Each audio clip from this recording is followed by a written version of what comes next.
Once when I was 6 years old, I saw a magnificent picture in a book called Through Stories from Nature about the primeval forest.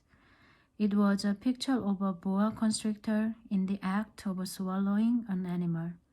Here is a copy of the drawing.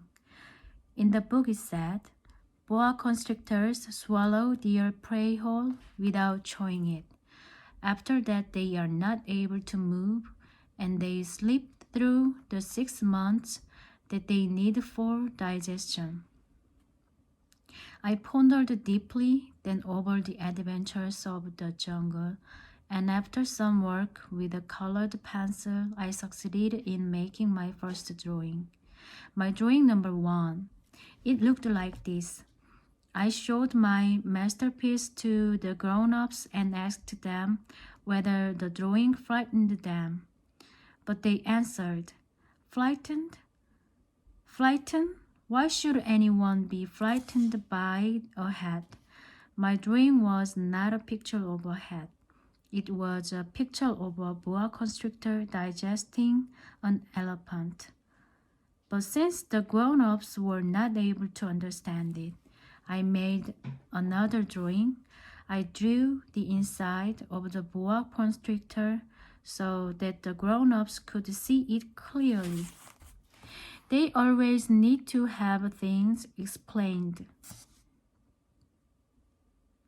My drawing number 2 looked like this.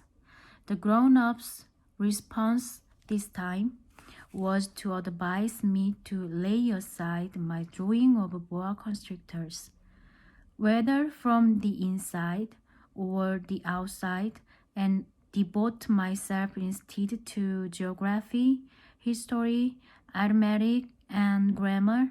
That is why, at the age of 6, I gave up what might have been a magnificent career as a painter.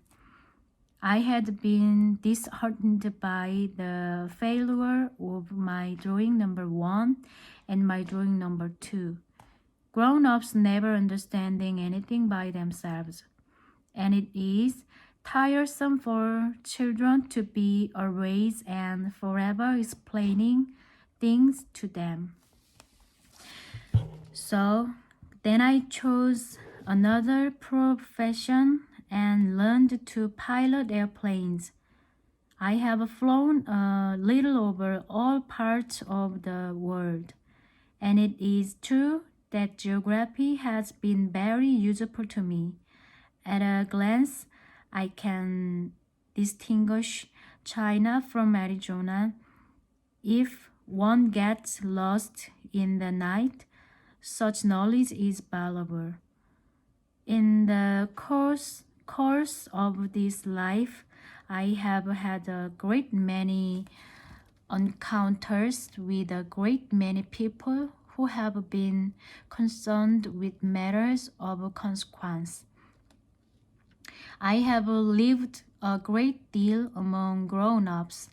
I have seen them intimately, close at hand, and that hasn't much improved my opinion of them. Whenever I met one of them who seemed to me at all clear-sighted, I tried the experiment of showing him my drawing number 1, which I have always kept.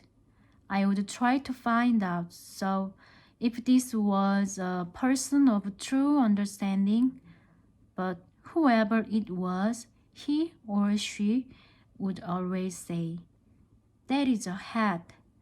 Then I would never talk to that person about boa constrictors or primeval forest or stars. I would bring myself down to his level.